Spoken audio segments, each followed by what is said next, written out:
Look, frankly, the International Monetary Fund, the World Bank, private financing from the United States and from Western Europe is simply not available for any green transition. It's just not available. And if it's available, it's only available with deep conditionalities that come with the kind of austerity that we just don't need. I'm speaking to you from Mexico City, which used to have one of the worst air pollutions in the world.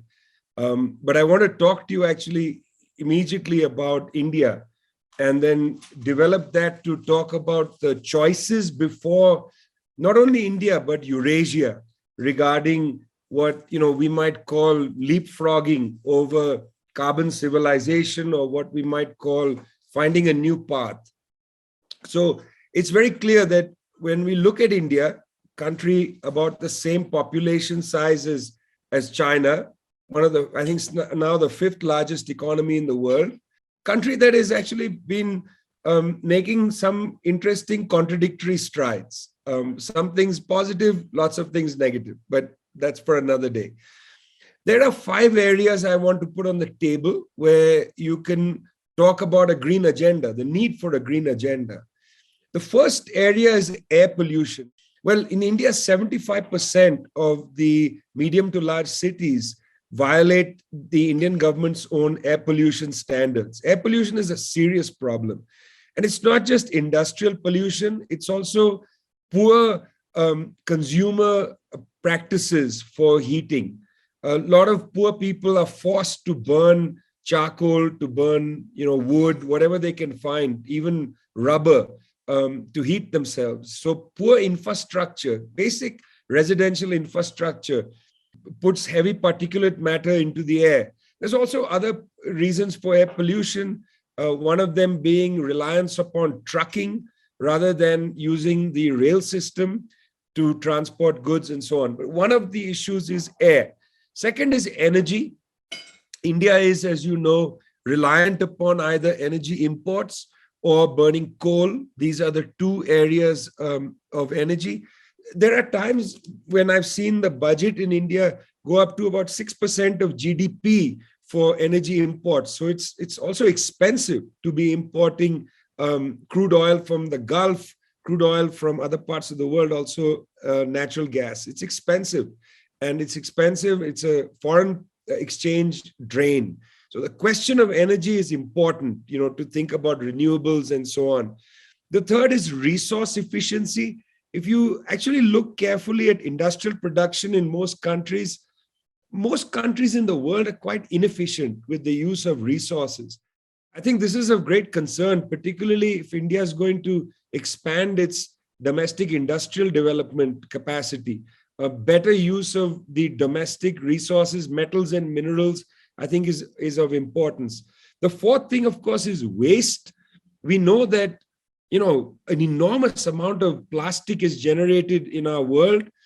I'll give you a small example. In India, until quite recently, tea and coffee used to be served on trains in little terracotta mugs.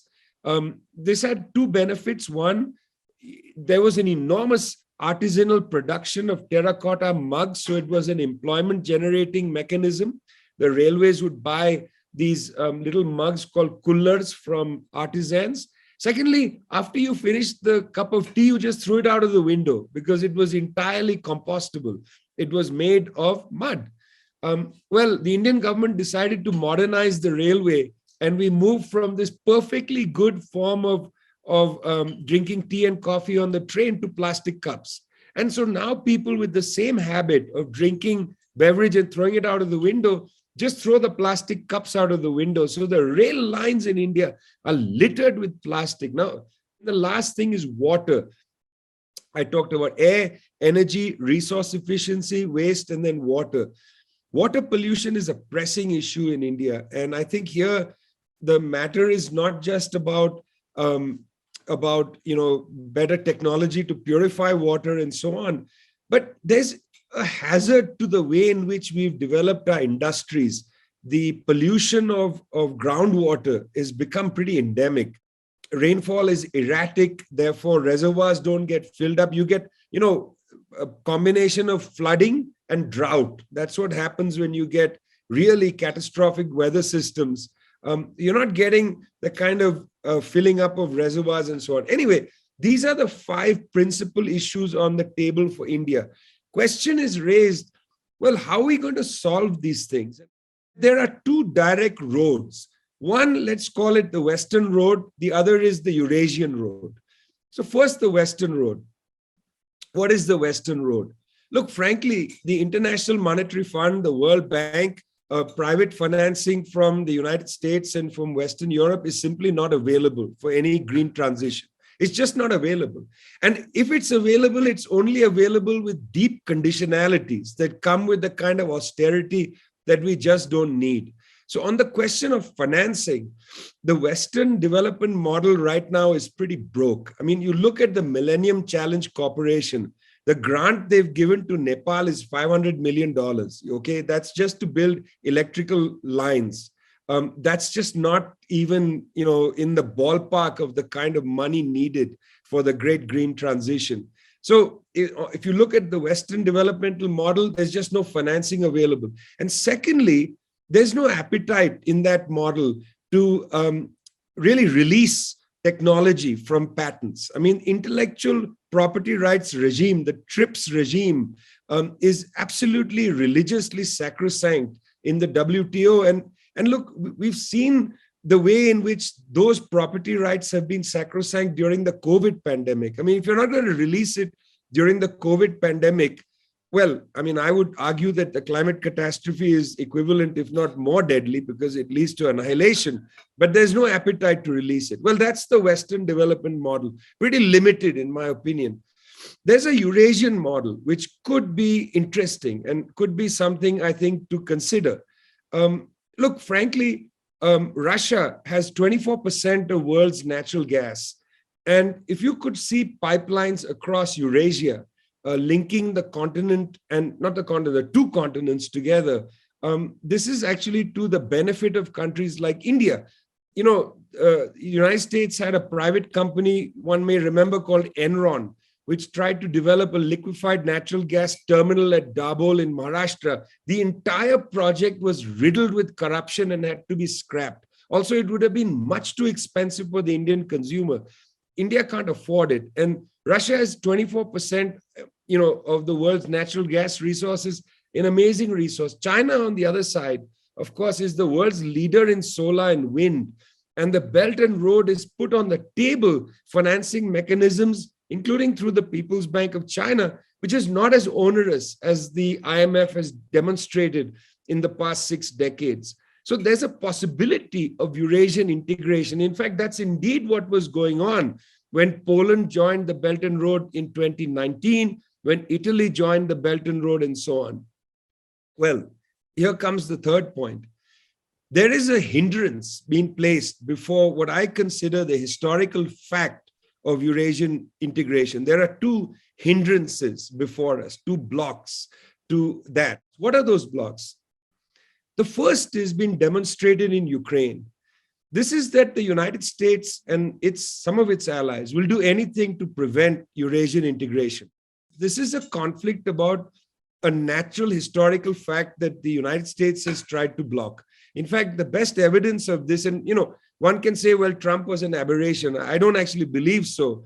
Trump's comments to Jens Stoltenberg at a meeting held a few years ago were quite clear. What Trump said was, why should the United States spend money on NATO if Europe is going to buy natural gas from Russia? And he put on the table the fact that he would be okay with the United States, quote unquote, defending Europe. But what he wanted was the Europeans to cut natural gas, in other words, to cut Nord Stream 2. So this anxiety about the natural and historical fact of Eurasian integration is the first hindrance for the development of a green transition. And indeed, this war in Ukraine is going to increase the anxiety in Germany, where they're going to not be able to shut down nuclear power plants. They might even return to reliance on coal and so on. So the first hindrance is what I would think of as the US anxiety about Eurasian integration. The second hindrance is closer to home, and that is the unbridged gap between India and China which continues to actually destroy the possibilities of proper Eurasian and Asian integration.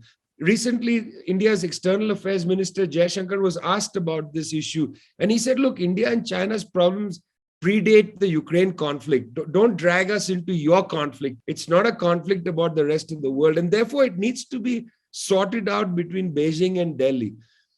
Asian integration or a pan-Asian project has been destroyed by two historical facts. One is the ugly legacy of Japanese imperialism. That really destroyed the idea of Pan-Asianism. But that's now in the past. The current block to Pan-Asianism or Asian integration is the tension between India and China. And I want to put it on the table that tension actually has nothing to do with Arunachal Pradesh and Aksai Chin, because those border disputes are solvable. Those areas can be treated as condominiums. They can be jointly developed. There can be all kinds of creative ideas put on the table to deal with them. The issue is there's no appetite for creativity.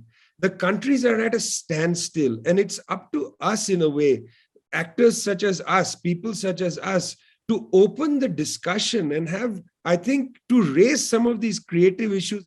So what I want to say is that for a country like India, the green technology, the leapfrog into the next phase, isn't going to come from begging the IMF or the World Bank for a grant.